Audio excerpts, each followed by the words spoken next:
அன்பார்ந்த பெரியவர்களே, தாய்மார்களே, நம்முடைய மாவட்ட தலைவர் அண்ணன் பாஸ்கர் அவர்கள் பேசியிருக்க வேண்டும். வர்ண பகவான் கூட பொறுமையாக நம்மை ஆசீர்வாதத்தில் நின்று கொண்டிருக்கிறார். பாருங்க, பெண்ணாகரத்துல மார்கழியில மழையே வரக்கூடாது, மழை வரும். நல்லவர்கள் எல்லோரும் ஒரு இடத்துல சேர்ந்தா மழை வரத்தா போகுது. அனைத்து நல்லவர்களும் இன்று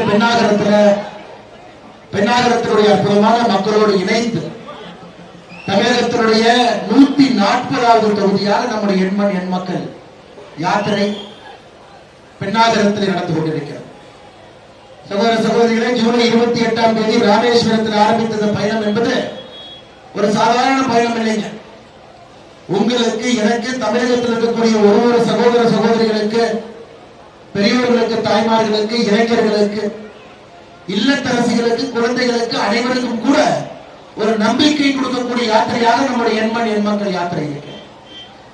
பட்டி தொட்டி எல்லாம் செல்லுகின்ற இடத்துல எல்லாம், நகரத்துல, சின்ன சின்ன கிராமத்திலேங்க, தென் தமிழகத்துல, கொங்கு பகுதியில, மத்திய பகுதியில, டெல்டா பகுதியில, இன்னைக்கு தர்மபுரியில, அனைத்து இடத்திலும் கூட மக்களுக்கு ஒரு ஆர்வம், மக்களுக்கு ஒரு ஆசை. தமிழகத்திலே பல ஆண்டு காலமாக எதிர்பார்த்து காத்துக் கொண்டிருக்கக்கூடிய அரசியல் மாற்றம் எண் மக்கள் யாத்திரை மூலமாக நடக்குமா என்கின்ற ஏக்கம் நமக்கு இருக்கிறது. சாதாரணமாக காத்திருக்கவில்லை. பல நாட்களாக, பல ஆண்டுகளாக, கிட்டத்தட்ட 50-60 ஆண்டுகளாக காமராஜர் அவருடைய பொற்கால ஆட்சி என்கின்ற வார்த்தையை மட்டும் கேட்டு வளர்ந்தவர்கள் நாம்.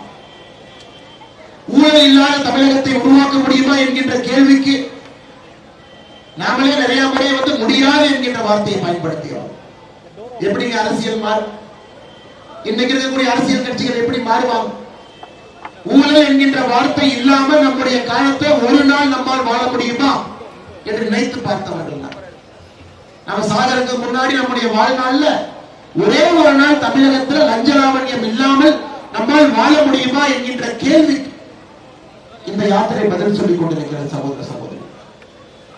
இன்னும் நாம கிட்டத்தட்ட 96 தொகுதிகள் செல்ல வேண்டும். தமிழகத்தில் சரிபாதியான தொகுதிகளை தாண்டி 140வது தொகுதி நின்று கொண்டிருக்கிறோம். ஆனா ஒரு விஷயத்தை மட்டும் சத்தியமாக சொல்ல முடியும், எந்த அளவுக்கு நம்பிக்கை சாதாரண நம்முடைய சகோதர சகோதரிகளுக்கு, மனிதர்களுக்கு இந்த யாத்திரையின் மீது இருக்கிறது என்பதனுடைய வெளிப்பாடுதான். செல்லுகின்ற இடத்திலெல்லாம் எழுச்சியாக இந்த யாத்திரை நடந்து கொண்டிருக்கிறது. எனக்கு தெரியும், இந்த யாத்திரையில் வந்திருப்பவர்கள், பங்கேற்றிருப்பவர்கள், பார்த்துக் கொண்டிருப்பவர்கள், கேட்டுக் கொண்டிருப்பவர்கள் நீங்கள் பாரதிய ஜனதா கட்சி எல்லோரும் என்று நான் சொல்லிவிட மாட்டேன். பாரதிய ஜனதா கட்சியை சேராதோம், முதல் ஓட்டு போடுவதற்கு தயாரா இருப்போம், நடுநிலையாளர்கள், அரசியல் மாற்றம் வேண்டும் என்று நினைப்பவர். இன்னைக்கு நீங்க எல்லோருமே சேர்ந்து உங்களுடைய ஒற்றை நம்பிக்கையாக பாரத பிரதமர் நரேந்திர மோடி அவர்களை பார்த்துக் கொண்டிருக்கிறீர்கள். ஒற்றை நம்பிக்கையாக 9 ஆண்டுகளாக நம்முடைய ஆட்சியே சாட்சி. நாம் நம்முடைய 9 ஆண்டு கால ஆட்சி காலத்தை விவரிப்பதை விட அதனை நாம் அனைவரும் வாழ்ந்து கொண்டிருக்கின்றோம் என்பதை சாட்சி. சகோதர சகோதரி, லஞ்ச லாவண்யம் இல்லாமல் ஒரு அரசு, பாரதிய ஜனதா கட்சியினுடைய அரசு, மத்திய அரசு லஞ்ச லாவண்யம் இல்லாமல் நடத்தி காட்ட முடியும் என்பதை பாரத பிரதமர் நரேந்திர மோடி அவர்கள் நமக்கு உணர்த்தி இருக்கின்றார். சாதாரண மக்களுக்காக தன்னுடைய வாழ்க்கையை அர்ப்பணித்து இன்னைக்கு தர்மபுரியை பொறுத்தவரை நமக்கு தெரியும், தமிழகத்தில் எல்லா இடத்திலும் கூட ஜாதி அரசு, அதிலும் தர்மபுரியில இன்னும் அதிகமாக ஜாதி அரசு. அதனுடைய விளைவு என்னங்கய்யா? அதனுடைய விளைவு என்ன? இந்த ஜாதி அரசியலுடைய விளைவு என்பது கடினமான உழைப்பாளிகள் இருக்கக்கூடிய தர்மபுரி, கடினமான உழைப்பாளிகள் இருக்கக்கூடிய பெண்ணாகரம் வளர்ச்சி இல்லாமல் தத்தளித்துக் கொண்டிருக்கிறது. ஒரு சின்ன உதாரணத்தை மட்டும் சொல்றேங்க. தமிழ்நாட்டினுடைய 4 முன்னேறிய மாவட்டங்கள், சென்னை, செங்கல்பட்டு, காஞ்சிபுரம், கோயம்புத்தூர், இந்த 4 மாவட்டங்கள் தமிழகத்தில் 1, 2, 3, 4 முன்னேறிய மாவட்டங்கள்.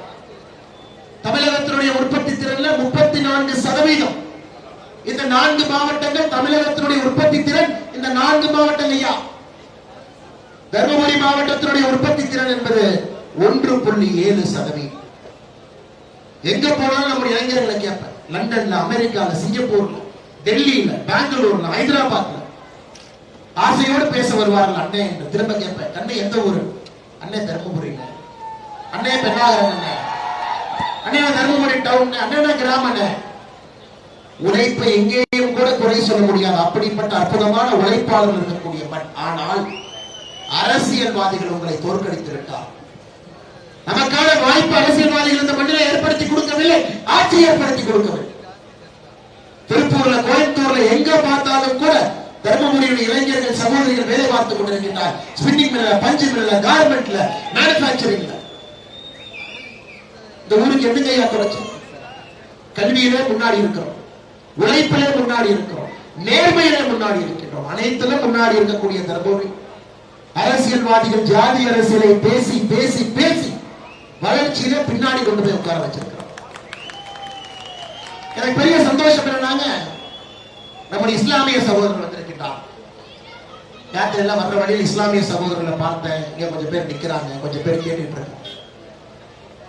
இன்னைக்கு நம்முடைய இஸ்லாமிய சகோதரர்களுக்கு தெரியும், உலகத்திலே 19 நாடுகள் அதனுடைய உயரிய கௌரவ விருதை நம்முடைய பாரத பிரதமர் நரேந்திர மோடி அவங்களுக்கு கொடுத்திருக்கிறார். அந்தந்த நாட்டில் இருக்கக்கூடிய உயரிய விருது நரேந்திர மோடி அவர்களுக்கு 19 நாடுகள் விருது கொடுத்திருக்கிறார். அதிலே 9 நாடுகள் இஸ்லாமிய நாடு. ஒரு இஸ்லாமிய நாடு அரபு எமிரேட்ஸ்ல இருந்து, துபாயில இருந்து, குவைத்தில் இருந்து ஒரு இஸ்லாமிய நாடு தன்னுடைய உயர்ந்த உச்சபட்ச விருதை இந்திய பிரதமர் நரேந்திர மோடி அவர்களை அந்த நாட்டிற்கு அழைத்து 9 இஸ்லாமிய நாடுகள் நரேந்திர மோடி அவர்களுக்கு அந்த நாட்டினுடைய கௌரவமான விருது. ஆனா இந்த ஊர்ல தமிழகத்திலே ஒரு பக்கம் அரசியல்வாதிகள் ஜாதியை வைத்த அரசியல், இன்னொரு பக்கம் அரசியல்வாதிகள் மதத்தை வைத்த அரசியல். கடைசி விளைவு என்னங்கய்யா? வளர்ச்சி இல்ல, வளர்ச்சி இல்ல, வளர்ச்சி இல்ல. 70 ஆண்டு காலமாக உடைந்து போன டேப் ரெக்கார்டர் போற தர்மபுரியில பார்த்துக்கிட்டே அதையெல்லாம் உடைப்பதற்கு இந்த யாத்திரை ஒரு நம்பிக்கைங்க. எனக்கு கேட்ட உடனே பிஜேபி சார்பா யாருன்னா எம்பி கேண்டிடேட் கேட்டேன். ஒரு தம்பி கேட்டார், உடனே உங்க கட்சி சார்பா யாருன்னா எம்பி வேட்பாளர்? நான் சொன்னேன், தம்பி தங்கச்சி, நம்ம கட்சியில எம்பி வேட்பாளரை நிறுத்திய பிறகு அந்த எம்பி வேட்பாளருடைய பெயர் நரேந்திர மோடி. அவ்வளவு,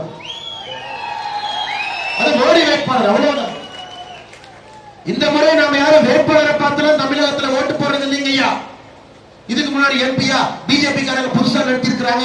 அவருக்கு அரசியல் முதிர்ச்சி இருக்கா? அவர் 20 ஆண்டு அரசியல் இருந்தாரா? அவர் 3 முறை எம்எல்ஏவா இருந்தாரா? 2 முறை எம்பியா இருந்தாரா? அதெல்லாம் நீங்க பார்க்காதீங்க. உங்களுடைய வாக்கு மோடி என்கின்ற ஒற்றை நம்பிக்கைக்காக உங்களுடைய வாக்கு. ஆமாங்க ஐயா, அரசியல் பாரம்பரியம் இல்லாதவங்க தான் பிஜேபி இருக்காங்க. அதனால அவர்களை கூட்டிட்டு வந்து கையை தூக்கி, அண்ணே இவங்க அப்பா எம்பி, இவங்க அப்பா எம்எல்ஏ, இவங்க அப்பா முதலமைச்சர், ஒரு பெரிய குடும்பத்துல இருந்து வந்திருக்கிறாங்க, அதனால இவருக்கு ஓட்டு போடுங்க. நான் கேட்க மாட்டேங்க, என்னால கேட்க முடியாது, வாயிலிருந்து வராது. ஆனா அவரை கூட்டிட்டு வந்து, அண்ணே அவங்க சாமானியன், இவங்க விவசாயி, உங்கள மாதிரி ஒருத்தர் மோடி ஐயா அவருடைய தவப்புதல்வரா வந்திருக்கிறார், இவருக்கு ஓட்டு போடுங்க, என்னால கேட்க முடியும். யாத்திரை பெண்ணாகரத்திற்கு வந்திருக்கக்கூடிய முக்கியமான நோக்கம், நம்முடைய வேட்பாளருக்கு, நம்முடைய மோடி வேட்பாளருக்கு நீங்கள் ஆதரவு, உங்களுடைய அன்பை எல்லாம் கொடுத்து, அரவணைப்பை கொடுத்து வெற்றி பெற செய்யும் பொழுது எங்களுக்கு தேவை 5 ஆண்டுகள் ஐயா. 70 ஆண்டுகளா அவங்க ஆண்டுட்டாங்க. உங்களுக்கு 70 வருஷமா நீங்க ஓட்டு போட்டு பார்த்தேன். நான் உங்கள்கிட்ட கேட்கறது 5 வருஷம் ஐயா, 5 வருஷம் தான் கேட்கிறேன். 70 ஆண்டு கேட்கலீங்க ஐயா, only 5 years. 365 நாள் கணக்கு போட்டு 5ஆல நீங்க மல்டிபிளிகேஷன் போட்டு வச்சு, அத்தனை நாட்கள் மட்டும்தான் எங்களுக்கு வேண்டும். ஒரு வருஷத்துக்கு 365 நாள் கேலண்டர் எடுத்து எண்ணி 5 வருஷம் 5 கேலண்டர் கிழிக்கிறதுக்குள்ள தர்மபுரியுடைய உற்பத்தி திறனை ஓட்டி உயர்த்தி காட்டவில்லை என்றால் அரசியலை நான் இருக்க மாட்டேன். அப்படி சொல்லி அரசியல் செய்பவர்கள் நாங்கள். வளர்ச்சிக்காக மட்டுமே தமிழகத்தில் பாரதிய ஜனதா கட்சி, பாரத பிரதமர் நரேந்திர மோடி அவர்கள் வளர்ச்சிக்காக மட்டுமே இந்த அரசியல். நமக்கு ஜாதி கிடையாது. பிரதமர்கிட்ட சமீபத்தில் ஒரு பத்திரிகையாளர் கேட்டார், ஐயா ஜாதியை நம்புறீங்களா அப்படி? பிரதமர் சொன்னார், ஆமா நான் ஜாதியை நம்புறேன். உடனே திமுக காரன் சொன்ன, அண்ணே உங்க பிரதமர் ஜாதியை நம்பிட்டாரு, இதத்தான் 70 வருஷமா நாங்க சொன்னோம், ஜாதியை நம்பித்தாயா தமிழகத்தில் அரசியல் செய்யணும்னு, இப்ப நீங்க ஒத்துக்கிட்டீங்களா? ஆனா பிரதமர் சொன்னார் அதன் பிறகு, ஐயா நான் ஜாதியை நம்புறேன். நான் நம்புறது 4 ஜாதி. முதல் ஜாதி ஏழை ஜாதி, 2வது ஜாதி பெண்கள் ஜாதி, 3வது ஜாதி இளைஞர்கள் ஜாதி, 4வது ஜாதி விவசாயிகள் ஜாதி. பாரதிய ஜனதா கட்சி, பாரத பிரதமர் நரேந்திர மோடி அவர்கள் நம்புவது 4 ஜாதிகளை மட்டும்தான். அதுல ஒரு ஜாதி, ஏழை ஜாதி இருக்கக்கூடாது என்று நினைக்கின்றோம். தலைமுறை தலைமுறையாக தமிழகத்தில் ஏழை மட்டும் பார்த்துக் கொண்டிருக்கின்றோம். ஏழை மட்டும் தான் பார்க்கிறோம். நான் கூலி வேலைக்கு போறேன், எங்க அம்மா கூலி வேலைக்கு போறாங்க, என் பாட்டி கூலி வேலைக்கு போறாங்க, என் குடும்பமே என் பரம்பரையே கூலி வேலை. அப்ப கூலி வேலை செய்வதற்காக தமிழகத்தில் சில பேர் பிறந்திருக்காங்களா? அதை பாரதிய ஜனதா கட்சி ஏற்றுக்கொள்ள மறுக்கின்றோம். இல்லவே என்னுடைய அம்மா வந்து 4 வீட்டுல 10 பாத்திரம் தேய்ச்சாங்க, என் பாட்டியும் 4 வீட்டுல 10 பாத்திரம் தேய்ச்சாங்க, 4 வீட்டுல 10 பாத்திரம் தேய்க்க நாங்கள் அதை ஏற்றுக்கொள்ள மறுக்கின்றோம். ஏழை என்கின்ற ஜாதி இந்தியாவில் இருக்கக்கூடாது என்பதற்காக நம்முடைய ஆட்சி இல்லையா? வீடு இல்லையா? வீடு. 5 லட்சம் ரூபாய் மருத்துவ அட்டை இல்லையா? 5 லட்சம் ரூபாய் மருத்துவ அட்டை. கழிப்பறை இல்லையா? கழிப்பறை கொடுக்கணும். உங்களுக்கு என்ன வேண்டுமோ, ஏழை மனிதனுக்கு சமுதாயம் எதை கொடுக்க தவறியதோ, 20 ஆண்டுகளாக எந்த சமுதாயம் உங்களை ஏமாற்றியதோ அதை எதிர்த்து நரேந்திர மோடி அவர்கள் போராடி கொண்டிருக்கின்றார். சாதாரணமா நீங்க நினைச்சிடாதீங்க ஐயா, மோடி ஐயா சாதாரணமா நினைச்சாங்க. 2014 வரைக்கும் யாராச்சும் வீட்டுக்கு வந்து அண்ணே உங்களுக்கு வீடு இருக்கான்னு கேட்டாங்களா? கழிப்பறை இருக்கான்னு கேட்டாங்களா? எல்பிஜி சிலிண்டர் இருக்கான்னு கேட்டாங்களா? 2014 வரை மத்திய அரசு எட்டி பார்த்ததா? ஓட்டுக்கு கேட்கறதுக்கு வருவான், 5 வருஷத்துக்கு ஒரு தான் வருவான். உங்க கால் விழுந்து அம்மா தாய்மாரே எனக்கு எல்லாம் நீங்க தான், நீங்க ஓட்டு மட்டும் போனீங்கன்னா செத்துருவன்னு சில வேட்பாளர்கள் ஓட்டெல்லாம் கேட்டிருக்கிறான். அதை மட்டும் பார்த்து பார்த்து சலித்து போய் ஓட்டு போட்டு கைரேகை தேய்ந்து ஒரு மாற்றம் வராதா என்று இறங்கி தவிக்கிற நமக்கு கிடைத்த நரேந்திர மோடி என்கின்ற மனிதன். இவங்களை பயன்படுத்திக்க வேண்டியது நம்ம வேலை இல்லைங்களா ஐயா? இன்னொரு நரேந்திர மோடி கிடைப்பதற்கு எத்தனை ஆண்டு ஆகும் ஐயா? நான் உங்களுக்கு ஒரே ஒரு கேள்வி கேட்கிறேன் ஐயா. சரி, நரேந்திர மோடி அவர்கள் பிரதம மந்திரியா வேண்டாம், நீங்க எனக்கு ஒரு பிரதம மந்திரி சொல்லுங்க. இன்னைக்கு எல்லாம் கிளம்பி இருக்கானுங்களே, 2024 கிளம்பி இருக்கிறாங்களே, லல்லு பிரசாத் யாதவ் சரியா இருப்பாரா? இல்ல நான் சொல்றேன், நீங்க சரியா இல்லையா மட்டும் நீங்க சொல்லுங்க. சரி, நம்ம முதலமைச்சர் மு.க. ஸ்டாலின் அவர்கள் மோடி வேண்டாங்கிறார். சரி, மோடி வேண்டாம் இடத்துக்கு இன்னொரு 4 பேருக்கு போட்டு பார்ப்போமே, ஒரு கிளி வந்து சீட்டை குளிக்க எடுக்கிற மாதிரி எடுத்து பார்ப்போமே. லல்லு பிரசாத் யாதவ் சரியா இருப்பாங்களா ஐயா?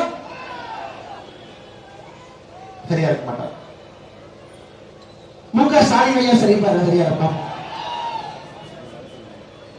மம்தா பானர்ஜி சரியா இருப்பாரா? அண்ணே நினைச்சு பார்த்தாவே கொமட்டுதுனே சொல்றீங்களா?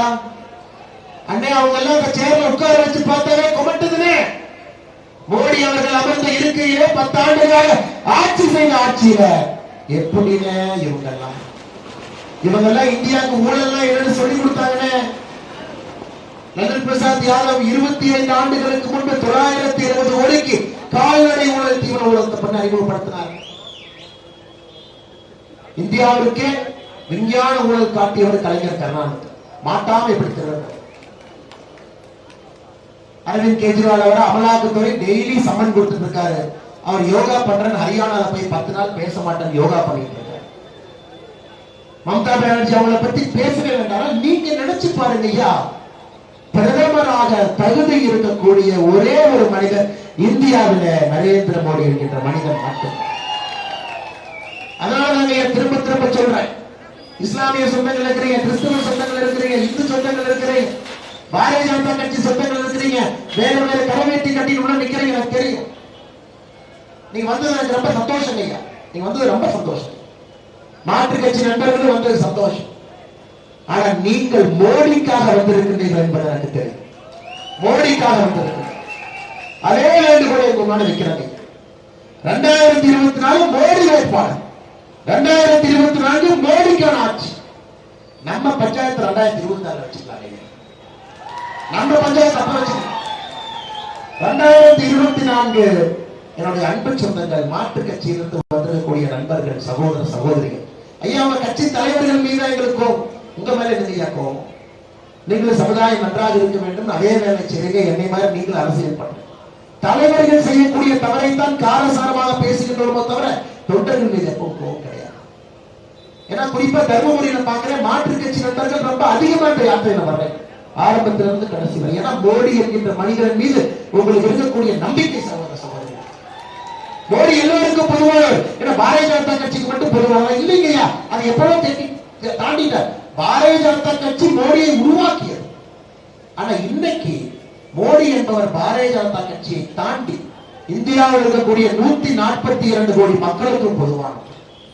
அமெரிக்காக்காரன் கொண்டாடுறாங்க, ரஷ்யாக்காரன் கொண்டாடுறான், ஐரோப்பியக்காரன் கொண்டாடுறான். மோடி பக்கத்துல ஒரு போட்டோ கிடைக்காதனால வெளிநாட்டு தலைவர்கள் ஏங்கி பக்கத்தில் நிற்கிறார். அந்த அளவுக்கு ஒரு மரியாதை உருவாக்கி இருக்கின்றார். ஐயா, தர்மபுரியிலே வளர்ச்சியை முன்னெடுக்க வேண்டும். 1.7% இருக்கக்கூடிய உற்பத்தி திறனை 5 ஆண்டுகள்ல நம்முடைய பாராளுமன்ற உறுப்பினர் வைத்த பிறகு 5% குறைந்தபட்சம். அதற்கு தொழிற்சாலைகள் வரணும், மத்திய அரசு பேசணும். கிட்டத்தட்ட ஒரு 4-5 லட்சம் வேலை வாய்ப்பு இந்த பகுதியில் உருவாக்கணும். காவேரி உங்க ஊருக்குள்ளதாங்க வர்றாங்க. அவ்வளவு பெரிய காவேரி தாய் கர்நாடகாவில் கொடகுமலையில உற்பத்தியாகி காவேரி தாய் தமிழ்நாட்டுக்குள்ள எட்டி பார்க்கிறதே உங்க தொகுதிக்குள்ளதான் எட்டி பார்க்கிறாங்க. தென்னகத்தினுடைய நைகாரா ஃபால்ஸ் என்று சொல்லக்கூடிய ஒகேனக்கல்லுக்குள்ளதான் காவேரி தாய் எட்டி பார்க்க. ஆனா காவேரி தாயினால உங்களுக்கு பிரயோஜனமான்னு நான் கேட்கிறேன். 70 ஆண்டு காலமா நீங்க அரசியல் பண்றோம். 70 ஆண்டுகளாக கட்சி வந்தது. நீங்க ரொம்ப நாளா கேட்கறது அந்த காவேரி உபரி நீர் திட்டத்தை கொஞ்சம் செயல்படுத்துங்க, தருமபுரி மக்களுக்கு பயன் கிடைக்கும். காவிரி நீரை நீரோட்ட திட்டத்தை செயல்படுத்துங்க, 1 லட்சம் ஏக்கர் பாசனம் கிடைக்கும். ஐயா, நான் உங்களுக்கு சொல்றேன், நீங்க எழுதிக்கங்க. 2024 மோடியை பத்தி உங்களுக்கு தெரியுங்க ஐயா. 370 50 ஆண்டு கால கனவு தொட்டுட்டார். ஒன்னொன்னா பாத்தீங்கன்னா தொட்டு தூக்கிட்டார், எதையுமே விடல. நதிகள் இணைப்பு 2024 அது நடக்க போகுதுங்க. மாற்று கருத்து வேண்டாம். ஒரு ஆட்சியில பாத்தீங்கன்னா 70 ஆண்டு காலமா செய்ய முடியாத தொட்டு தூக்கிடுவார். 2014 19 வரை 320 தொடுங்க. அதுக்காக நேரம் வரல. 2019 ஆட்சிக்கு வந்தோடனே ஆகஸ்ட் மாசத்துல தூக்கிட்டார் 320 கிளம்ப. ஐயா, நதிகள் இணைப்பு 2,50,000 கோடி ரூபாய் வேண்டும். மத்திய அரசுடைய பணம் 2,50,000 கோடி ரூபாய் நதிகள் இணைப்புக்கு ஆரம்ப கட்டத்திலே செலவு பண்ணும். பெரிய பணம். மோடி ஐயாவை பத்தி எனக்கு தெரியும், உங்களுக்கு தெரியும் ஐயா. 2024 29 நதிகள் இணைப்பை செய்து தமிழ்நாட்டில் எப்படி வறட்சியும் பஞ்சமும் வருதுன்னு பார்த்தலாம். கிருஷ்ணாவில தண்ணி இருக்கு, கோதாவரியில தண்ணி இருக்கு, கங்கையில தண்ணி இருக்கு, நமக்கு மட்டும் தண்ணி இல்லை. அந்த மாதிரி நம்ம மாட்டிக்கணும். நம்முடைய நிலப்பரப்பு அப்படிப்பட்டதாக மாட்டிக்கணும். அதனால் மோடி அவருடைய தொலைநோக்கு திட்டம்.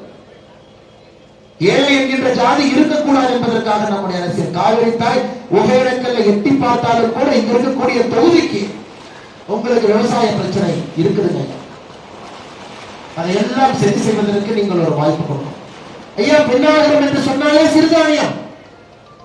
4000 ஏக்கர்ல இந்த ஒரு தொகுதியில சாமை விளைவிக்கிறது. சாமை. இதனால இந்தியாவில் யாராவது சிறுதானியத்தை பத்தி பேசினாங்களா ஐயா? இன்னைக்கு மோடி அவர்கள் ஐநா சபைக்கு எடுத்துட்டு போய் 2023 உலக சிறுதானிய ஆண்டு அறிவிச்சார். ஐநா சபை 2023 ஆண்டை உலக சிறுதானிய ஆண்டு. G20 மாநாடு நடந்ததே சிறுதானியங்களை வைத்து. அமெரிக்க அதிபருக்கு நம்ம போட்ட சாப்பாடே சிறுதானியம். சிறுதானியம் சிறுதானியம் சிறுதானியம் என்று பேசி இன்னைக்கு இந்தியாவில கடந்த ஒரு ஆண்டுகள சிறுதானியத்தினுடைய வளர்ச்சி, மக்கள் பயன்பாடு, சிறுதானியத்தை வாங்கி சாப்பிடுறது 30% அதிகமாக இருக்கிறது. 30%. உங்க தொகுதியில 4000 ஏக்கர்ல சாமை. நமக்கு தெரியும், 1 கிலோ நெல் நமக்கு சாகுபடி பண்ணா 6000 லிட்டர் தண்ணி வேணும். 1 கிலோ நெல் சாகுபடி பண்ணா 6000 லிட்டர் தண்ணி. ஆனா 1 கிலோ சாமை சாகுபடி பண்ணா 600 லிட்டர் தண்ணி. தண்ணி பிரச்சனை இருக்கு. 10ல 1 பங்கு தண்ணி போதும். அது தர்மபுரி மாதிரி ஊர்ல 4000 ஏக்கர் என்பது அதிகமாக இருந்தாலும் நம்ம ஆட்சி வந்தா அந்த 40,000 ஏக்கர் பண்ணாங்க. உலகம் முழுவதுமே சிறுதானியம் தொலைநோக்கு பாருங்க. இந்த எம்பி என்ன பேசுறாங்க பார்லிமெண்ட்ல போய்? என்னது, ஒரு சாலைக்கு பூஜை போடுறீங்களா? இந்து முறையில பூஜை போடுறீங்களா? எலுமிச்சம்பழத்தை வச்சு பூஜை போடுறீங்களா? இது திராவிட மாடல் அரசு. எவையா பூஜை போடுறது? சட்டி எட்டி உதைக்கிறார். எம்பி வேலையா? தெரியாம கேட்கிற எம்பி வேலையா? எம்பி, உங்க எம்பியுடைய பையன் உத்தராகண்ட்ல இன்டர்நேஷனல் ஸ்கூல்ல படிக்கிறான். இந்த ஊர்ல படிக்கிறீங்க, உத்தராகண்ட்ல இன்டர்நேஷனல் ஸ்கூல்ல படிக்கிறான். ஆனா இவர் என்ன சொல்றாருன்னா, பார்லிமெண்ட்டுக்கு போய் சீ சீ சீ, அந்த மாநிலம் எல்லாம் மாட்டு மூத்திர மாநிலம், இந்த மாநிலம் மாட்டு மூத்திர மாநிலம், இந்த மாநிலம் மாட்டு மூத்திரம். எல்லாம் கிளம்பி வந்ததுக்கு அப்புறம் அண்ணே மன்னிச்சுக்குங்க தெரியாம சொல்லிட்டு எஸ்ஏ பை ஓடி வந்தாங்க.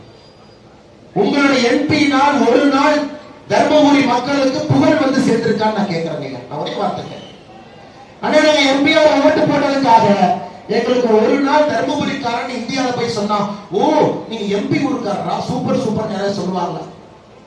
இந்தியா ஃபுல்லா மான மரியாதையை வாங்கி பாராளுமன்றத்தில் போய் கௌமுத்ரா மாநிலங்கள்னு சொல்லி ஊசி ஊதுபத்தி காட்டக்கூடாது, எரிச்சப்படத்தை காட்டக்கூடாது, நீ வந்து வாழைப்படத்தை காட்டக்கூடாது. திராவிட மாடல் அரசு என்னையா வெங்காயம், ஒரு ஊதுபத்தி சூட பத்தக்கூடாது. என்னுடைய இஸ்லாமிய சகோதரரும் கிறிஸ்தவ சகோதரரும் எங்கூட வந்து நிற்கிறார். ஊதுபத்தியும் எரிச்சப்படத்தையும் பார்க்கும்போது அவர்கள் ஏற்றுக்கொண்டு நிற்கிறார். கிறிஸ்துமஸுக்கு அவங்க சர்ச்சுக்கு போறோம், நல்ல பிரியாணி செஞ்சு நம்ம கொடுக்குறாங்க, அவங்க நோக்கப்ப அதெல்லாம் வாங்கி அன்போடு சாப்பிட்டு கொள்றேன். நீ என்னையா வந்து எரிச்சப்படத்தையும் ஊதுபத்தி ஏற்றக்கூடாதுன்னு சொல்ற? எப்படி இருக்காங்க பாரு. எனக்கு சிறப்பு கொடுக்க அந்த டிராமா தெரியும். அந்த வடிவேல் சொல்லுவார், அண்ணா யாருக்குமே ஓட்டு போட்டீங்க, அண்ணா தென்னமரத்துக்கு ஒரு குத்து பாமரத்துக்கு ஒரு குத்துங்க. இங்க போனா நான் இந்த ஜாதிக்கார், இங்க போனா நான் இந்த ஜாதிக்கார். என்னங்க பொழப்பு? ஜாதியை வைத்து தர்மபுரியில் அரசியல் செய்வது ஒரு பொழப்பா? தெரியாம கேட்க. வளர்ச்சி இல்லாம மக்கள் எவ்வளவு கஷ்டப்பட்டு இருக்காங்க. இளைஞர் கை கட்டி நின்று இருக்காங்க. இந்த ஊர்ல பெருமையான இளைஞர்கள் எங்க கை கட்டி நிக்கிறோம் நான் கேட்கிறேன். அரசியல் பாருங்க, கை கட்டி தர்மபுரி இளைஞர்கள் மும்பையிலும் சென்னையிலும் கோயம்புத்தூர்லயும் திருப்பூர்லயும் தர்மபுரிக்காரன் கை கட்டி நிக்கிறத அந்த ஊர்ல பிறந்தாங்களா? ஐயா, உங்க ஊர்ல பிறக்கவில்லை என்றாலும் கூட உணர்வை நான் பேசிக் கொண்டிருக்கேன் பற்றி நீ தவறா நினைக்காது. தயவு செஞ்சு யாரும் தவறா நினைக்காது. கோயம்புத்தூர்ல சிப்காட் கொண்டு வந்தான், விவசாய நிலத்தை. நான் போய் சொன்னேன், சாகு வரை உண்ணாவதற்கு மரியாதை சிப்காட் தூக்கி ஓடிடும். உடனே தமிழக அரசு கேட்டுச்சியோ, நீ சிப்காட் கோயம்புத்தூருக்கு வேண்டாங்க. என்ன சொன்னேன், கோயம்புத்தூருக்கு வேணும், கோயம்புத்தூருடைய விவசாய நிலத்துல வேண்டாங்க. ஆனா இந்த சிப்காட் இப்ப தர்மபுரிக்கு வேணும், தூக்கி போயாரு. தர்மபுரி இதே சிப்காட்டை வச்சு ஒரு 10,000 பேருக்கு வேலை கொடுக்கும். அண்ணன் தைரியமா சொன்னங்க ஐயா. நான் போகின்ற இடத்துல எல்லாம் தர்மபுரியினுடைய புகழை பாடிக்கொண்டிருக்கின்றேன். வளர்ச்சி கொண்டு வாங்க, தொழிற்சாலையை கொண்டு வாங்க, இளைஞர்களுக்கு வேலை வாய்ப்பு கொடுங்க. உலகம் ஃபுல்லா தர்மபுரியுடைய குழந்தைகளை பார்த்துக் கொண்டிருக்கின்றேன். அவர்கள் வெளியே நன்றாக இருந்தாலும் கூட தந்தை தாயிலிருந்து தூரமா இருக்கிறாங்க, வருத்தத்தில் நான் இருக்கின்றேன் என்று சொல்லியிருக்கிறேன். ஐயா, நம்முடைய ஆட்சி 2024 மோடி வேட்பாளர் உங்களுக்கு தொலைநோக்கு பார்வையோடு வரக்கூடிய வேட்பாளர். ஐயா, இதையெல்லாம் தாண்டி இப்ப வரும்பொழுது ஐயா சுப்பிரமணிய சிவா உங்களுக்கு தெரியும், வீரத்துறவி, வீரமுரசு, சுதந்திரத்திற்காக போராடியவர். பாரதியார் அவர்களுக்கு, வஉசி ஐயாக்கெல்லாம் பெரிய உந்து சக்தியா இருந்தவர், ஆங்கிலேயர்கள் எதிர்த்தவர். அவர் இறந்தது உங்க ஊர் இல்லையா, பாப்பாரப்பட்டியில வந்து இறந்தார். தொழுநோய் வந்து அவருக்கு ஆங்கிலேயர்கள் காலத்துல தொழுநோய் வந்துருச்சு. அவருக்கு வந்து ஹாஸ்பிட்டல் வசதியே கொடுக்க கூடாது, மருத்துவமே கொடுக்க கூடாது என்று அவர் ஒரு ட்ரெயின்ல கூட ஏறவில்லைங்க. அவர் அப்படியே வேகமா சாதிக்கும். 1920 காலகட்டத்திலே சேலத்திலிருந்து பொடிநடையா நடந்து வந்தார். அவருடைய கனவுல பாப்பாரப்பட்டியிலே பாரத அன்னைக்கு ஒரு கோவில் கட்ட வேண்டும் என்கின்ற கனவு. அது துறாவிட்டே இங்க வந்து பாப்பாரப்பட்டியில சின்னமுத்து முதலியார் என்கின்ற மனிதருடைய வீட்டுல தங்கி 1923 உங்களை போன்ற உங்க பெரியவங்க எல்லாம் 1 ரூபா காசு வாங்கி 500 ரூபாய் சேமிச்சு சின்னமுத்து முதலியார்ட்ட போய் ஒரு பத்திரத்தை கிரையம் பண்ணி 500 ரூபாய் கொடுத்து 6 ஏக்கர் நிலத்தை வாங்கி எழுதி வைத்திருக்காங்க பத்திரத்துல. இங்கே பாரத மாதாவுக்கு கோயில் கட்ட வேண்டும், ஒரு ஆசிரமம் கட்டணும், இந்த பகுதியினுடைய மக்களுக்கு இங்கிருந்து சேவை செய்ய வேண்டும். இந்த டிஎம்கே கார வந்து பாரத மாதா கோயிலுக்கு நினைவாலயம் கட்டி வச்சிருக்கிறான் பேர் போட்டு. பாத்தீங்களா? கோயிலுக்கு யாராச்சும் நினைவாலயம் வைப்பாங்க? யாராச்சும் வச்சு நீங்க பாத்துருக்கீங்க நினைவாலயம் வைப்பாங்க? உங்க இந்தியாலேயே பாரத மாதாவுக்கு கோயில் கட்டினால் அது தர்மபுரியிலே மட்டும் தாங்க இருக்கும். அது சுப்பிரமணிய சிவா ஐயாவுடைய கனவு. அதனால எனக்கு அன்பான இஸ்லாமிய சகோதரர்கள் இருக்கிறீங்க, கிறிஸ்துவ சகோதரர்கள் இருக்கிறீங்க. பாரத அன்னை என்பவள் அனைவருக்கும் பொதுவானவள், எல்லோருக்கும் பாரத. நம்முடைய எம்பி வந்தாங்கன்னா மத்திய அரசுடைய நிதியை வாங்கி கொண்டு அந்த நிலத்திலே கோவில் கட்டுவது நம்முடைய வேலையாக. எந்த மாற்று கருத்து வேண்டாம். அதுக்கு அண்ணன் எல்லாம் போனார். கேபி ராமலிங்க என்ன சொன்ன என் பேச்சு கேட்கவே மாட்டார். முன்னாள் எம்பி, முன்னாள் எம்எல்ஏ. நான் சொன்னேன், போய் சாமி கும்பிட்டு வாங்கினேன். பாரத அண்ணைய மோடி ஐயா சொல்லியிருக்காரு, 75வது சுதந்திர தின விழால 75 முக்கியமான இடத்துக்கு போகணும். இஸ்லாமியர்கள் சுதந்திரத்துக்கு பாடுபட்டவர்கள் 2 இடத்துக்கு போனோம், 23 மற்ற இடத்துக்கு போனோம். ஜாதி பார்க்கலீங்க ஐயா, மதத்தை பார்க்கல. அது அண்ணன் வந்து பாப்பாரப்பட்டியில் இருக்கிற சுப்பிரமணிய சிவாயாவுடைய நினைவாலயத்திற்கும் பாரத அன்னை கோயிலுக்கு போனார். பிஜேபி கார வர்றதுன்னா திமுக அரசு பூட்டை போட்டுட்டு ஓடிட்டாங்க. அண்ணன் சும்மா இருப்பாரா? கல் எடுத்துட்டு போய் பூட்டை உடைச்சு உள்ள போய் மாலையை போட்டுட்டு, ஏன்னா பாரத அன்னை சிலை கும்பிட்டு பூட்டை போடுவீங்களா? அண்ணனை கைது பண்ணி சிறையில 14 நாள் வச்சாங்க. வெளியே வந்தோடனே சொன்னார், அண்ணன் நான் வந்து புரட்சி தலைவர்கிட்ட அரசியல் பயின்றவர், புரட்சி தலைவருடைய மடியிலே தவழ்ந்தவர். புரட்சி தலைவர் எம்ஜிஆர் ஐயா அவர்கிட்ட 1980 காலகட்டத்தில் எம்எல்ஏவா இருந்தார். கலைஞர் கருணாநிதி அவங்ககிட்ட அரசியல் பண்ணார். திமுகவை வீட்டுக்கு அனுப்பும் வரை நான் ஓய மாட்டேன், சின்ன குழந்தை மாதிரி அரசியல் களத்தில் இருக்கிறார். ஜெயிலுக்குள்ள போன கேபி ராமலிங்கம் பேரு, ஜெயிலில் இருந்து வெளியே வந்த கேபி ராமலிங்கம் பேரு. அதற்காக காவல்துறைக்கும் திமுக அரசுக்கும் நான் நன்றிகளை தெரிவித்துக் கொள்கிறேன். உள்ள போனது 11 பேர், ஆனா வெளியே வந்தது 11 வைராகியவாதி சிறையில். நமக்கு அவங்க தான் மேலும் கட்சியை வளர்த்தாங்க. மேலே கூட நின்று இருக்கிறான். ஜெயிலுக்கு போனவங்க கை தூக்குறவங்க இருக்கீங்களா? மாவட்ட தலைவரை கை தூக்குறாங்க. நானும் பாரத அன்னை சிலைக்கு மாலை போடுற பூட்டை உடைச்சு உள்ள போனாங்க.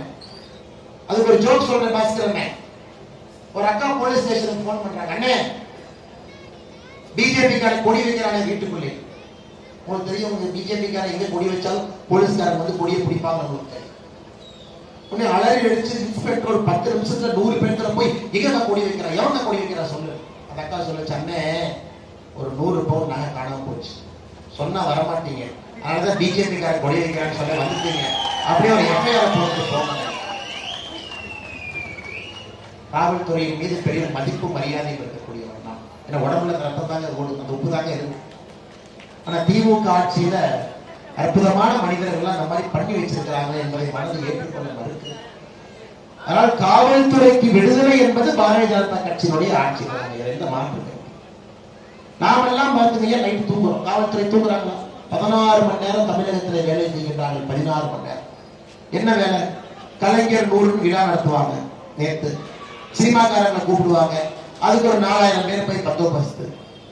உதயநிதி ஸ்டாலின் ரோட்ல போவாரு, அதுக்கு ஒரு 2000 பேர் பந்தோபஸ்து. 16 மணி நேரம் வேலை செய்து கொண்டிருக்கிறார். நாம் ஆட்சிக்கு வந்தால் காவல்துறையினுடைய வேலை என்பது 8 மணி நேரத்திற்கு மேல ஒரு காவல்துறை அதிகாரி பாரதிய ஜனதா கட்சி வேலை செய்ய அனுமதித்தார். ஏன்னா 8 மணி நேரத்துக்கு வேலை செஞ்சா உங்களுக்கு கோவம் வருமா வராதுங்க? நீங்க சொல்லுங்க, நீங்க 16 மணி நேரம் வேலை செஞ்சா உங்களுக்கு மேல கோவம் வருமா வராது? அப்ப போலீஸ் கோவம் வர்றது நாய் தானே அப்படின்னு சொல்லி நான் ராமலிங்கன் சமாதானப்படுத்தி வச்சிருக்கேன். காவல்துறை திட்டாதீங்கன்னு 16 மணி நேரம் வேலை செய்யறாங்க, அதனாலதான் சில தவறுகள் செய்யறாங்க. நாம் ஆட்சிக்கு வரும்போது செய்வோம். நாமளே 16 மணி நேரம் வேலை செஞ்சா மூக்கு வெளியே, பொங்கலுக்கு லீவ் இல்லை, தீபாவளிக்கு லீவ் இல்லை, குழந்தைங்க பர்த்டேக்கு லீவ் இல்லை, அவங்களுடைய திருமண நாளுக்கு லீவ் இல்லை. அதை பாரதிய ஜனதா கட்சி நிச்சயமாக உடைக்கும். அது எந்த மாற்று கருத்து இல்லைங்க. சகோதர சகோதரி, உங்களுடைய நேரத்தை அதிகமா எடுத்துக்கீங்க பாருங்க. வருட பகவான் பாருங்க, வெயிட் பண்ணிக்கிட்டே இருக்காங்க. பேசி முடிச்சதுக்கு அப்புறம் தான் மழை பெய்யணும். இவர பேசிக்கிட்டே இருக்கானே, 1/2 மணி நேரத்துக்கு மேல பேசிட்டு இருக்காங்க. சகோதர சகோதரி, அற்புதமான ஊரில் ஒரு அற்புதமான இடத்துல எண்மண் எண்மக்கள் யாத்திரையினுடைய நிறைவு விழாவில் நின்று கொண்டிருக்கின்றோம். நீங்கள் வைத்திருக்கக்கூடிய நம்பிக்கைக்கு நான் நன்றி சொல்லி, மோடி அவர்களை திரும்ப கொண்டு வர வேண்டும் என்று நினைக்கக்கூடிய உங்களுடைய உள்ளத்திற்கு நான் நன்றி சொல்லி, எந்த கட்சியாக இருந்தாலும் யாராக இருந்தாலும் நான் உங்கள்கிட்ட ஒரே ஒரு வேண்டுகோள் வைக்கிறேன் ஐயா. 2024 அந்த சேர்ல உங்களால யாரையும் உட்கார வச்சு பார்க்க முடியும் இல்லைங்களா? சில பேர் உட்கார வச்சா கொமட்டிட்டு வருதுங்கிறீங்க. அண்ணே நினைச்சு கூட பார்க்க கொமட்டிட்டு வருது, தப்பா நினைச்சுக்காதீங்க. மோடி மட்டும்தான் தகுதியானவர், பொருத்தமானவர். மறுபடியும் 5 ஆண்டுகள், ஒன்ஸ் மோர் மோடி, மீண்டும் மோடி, வேண்டும் மோடி. 2024 பாராளுமன்றத்திற்கு மோடி, தர்மபுரிக்கு மோடி, பெண்ணாயிரத்திற்கு மோடி, பாப்பாரப்பட்டிக்கு மோடி, பாப்பிரெட்டுப்பட்டிக்கு மோடி. அது உங்க கையில் இருக்கு. 2024 பாராளுமன்ற தேர்தல் மோடி அவர்களை நீங்கள் ஆதரித்து வெற்றி பெற செய்ய வேண்டும் என்று சொல்லி இந்த அற்புதமான யாத்திரையை நடத்தி கொண்டிருக்கக்கூடிய மாவட்டத்தினுடைய தலைவர் முன்னாள் எம்எல்ஏ அண்ணன் பாஸ்கர் அவர்களுக்கு என் நன்றிகளை தெரிவித்து, மாநில துணைத் தலைவரும் பெருங்கோட்டத்தினுடைய பொறுப்பாளர் அண்ணன் KP ராமலிங்கம் அவர்கள் நன்றியை தெரிவித்து, நம்முடைய யாத்திரையினுடைய பொறுப்பாளராக இருந்து மாநிலத்தினுடைய துணைத் தலைவராக பணி செய்து யாத்திரையை ஒருங்கிணைத்து அழைத்து செல்லக்கூடிய அண்ணன் KS நரேந்திரன் அவர்களுக்கு நன்றிகளை தெரிவித்து, தருமபுரி பாராளுமன்றத்தினுடைய இணை ஒருங்கிணைப்பாளர் அண்ணன் வரதராஜன் அவர்கள், தருமபுரி பாராளுமன்றத்தினுடைய பார்வையாளர் முடிராஸ் அவர்கள் இந்த நேரத்தில் மிக கடுமையாக உழைத்திருக்கின்றார்கள். நன்றிகளை தெரிவித்து, பெண்ணாகரம் தொகுதியினுடைய ஒருங்கிணைப்பாளர் வெங்கட்ராஜ் அவர்கள், பெண்ணாகரம் தொகுதியினுடைய இணை ஒருங்கிணைப்பாளர் முரளி அவர்கள், மாவட்ட பொருளாளர் காவேரி வர்மன் அவர்கள், மாவட்ட செயலாளர்கள் சுப்பிரமணியம் இளங்கோபரன் அவர்கள், பெண்ணாகரம் தொகுதி பார்வையாளர் சரவணன் அவர்கள், மாநில செயலாளர் மீனவர் பிரிவரன் மூர்த்தி அவர்களுக்கு இந்த நேரத்தில் நன்றிகளை தெரிவித்து, நம்முடைய இரும்பு மனிதராக இருக்கக்கூடிய ஒன்றிய தலைவர் மிகச் சிறப்பாக வேலை செய்திருக்கக்கூடிய பாலக்கோடு தெற்கு கோபி அவர்கள், பெண்ணாகரம் கிழக்கு நோன்பரசு அவர்கள், பெண்ணாகரம் மேற்கு கார்த்திகேயன் அவர்கள், பெண்ணாகரம் வடக்கு சிவலிங்கம் அவர்கள், ஈரையூர் அண்ணன் சந்திரசேகர் அவர்கள், வந்திருக்கக்கூடிய பத்திரிகை நண்பர்கள், காவல்துறை நண்பர்கள், முக்கியமாக நீங்கள் கைக்குழந்தையோடு வந்திருக்கக்கூடிய சகோதரிகள், தாய்மார்கள், குழந்தைகள், இளைஞர்கள், எல்லா கடையிலிருந்து மேல பாருங்க, முதல் ஃப்ளோர், இரண்டாவது ஃப்ளோர், எல்லா மாடியிலிருந்து நம்முடைய பேச்சை இந்த நிகழ்ச்சியை பார்த்துக் கொண்டிருக்கக்கூடிய எல்லா அன்பு சகோதர சகோதரிகளுக்கு இந்த நேரத்தில் நன்றி இழந்த வாழ்த்துக்களை வணக்கங்களை தெரிவித்து என்னுடைய உரையை முடித்துக் கொள்கின்றேன். நன்றி, வணக்கம். பாரத் மாதா கி, பாரத புகழ்.